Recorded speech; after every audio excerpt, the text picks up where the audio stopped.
സമുദ്രം എന്തുകൊണ്ടാണ് നീല നിറത്തിൽ കാണപ്പെടുന്നത് എന്ന ഡൗട്ട് കാരണത്താൽ പ്രശസ്ത ഇന്ത്യൻ സയന്റിസ്റ്റായ സി.വി. രാമൻ നടത്തിയ പഠനമാണ് 1930-ൽ ഫിസിക്സിനുള്ള നോബൽ സമ്മാനം നേടാൻ അദ്ദേഹത്തെ അർഹനാക്കിയത്.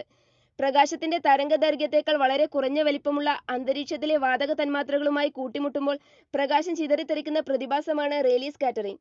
ഇത്തരത്തിലുണ്ടാവുന്ന സ്കാറ്ററിംഗിന്റെ അഥവാ വിസരണത്തിന്റെ തീവ്രത തരംഗദൈർഘ്യത്തിന്റെ നാലാം കൃതിക്ക് വിപരീതാനുപാതത്തിലായതിനാൽ തരംഗദൈർഘ്യം കുറഞ്ഞ നീല നിറം തരംഗദൈർഘ്യം കൂടിയ ചുവപ്പ് നിറത്തേക്കാൾ വളരെ ശക്തമായി സ്കാറ്ററിംഗിന് വിധേയമാവുന്നു.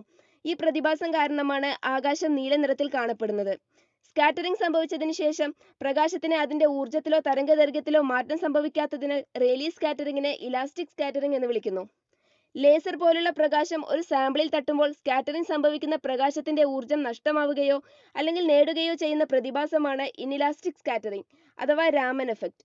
ലൈറ്റ് എനർജിയുടെ ഒരു ചെറിയ ഭാഗം സാമ്പിളിലെ തന്മാത്രകൾ ആഗിരണം ചെയ്യുകയോ അല്ലെങ്കിൽ നൽകുകയോ ചെയ്യുന്നതിനാലാണ് ഇങ്ങനെ സംഭവിക്കുന്നത്. സൂര്യപ്രകാശം സമുദ്രത്തിൽ പതിക്കുമ്പോൾ ജലതന്മാത്രകളുമായി ഇന്ററാക്ട് ചെയ്യുകയും തന്മാത്രകളിലെ ഹൈഡ്രജൻ ഓക്സിജൻ ബോണ്ടിലെ കമ്പനങ്ങൾക്ക് അനുയോജ്യമായ ഊർജ്ജമുള്ള ചുവപ്പ്, ഓറഞ്ച് തുടങ്ങി തരംഗദൈർഘ്യം കൂടിയ പ്രകാശത്തിന്റെ ഫോട്ടോണുകളെ വാട്ടർ മോളിക്യൂൾസ് വേഗത്തിൽ ആഗിരണം ചെയ്യുകയും ചെയ്യുന്നു.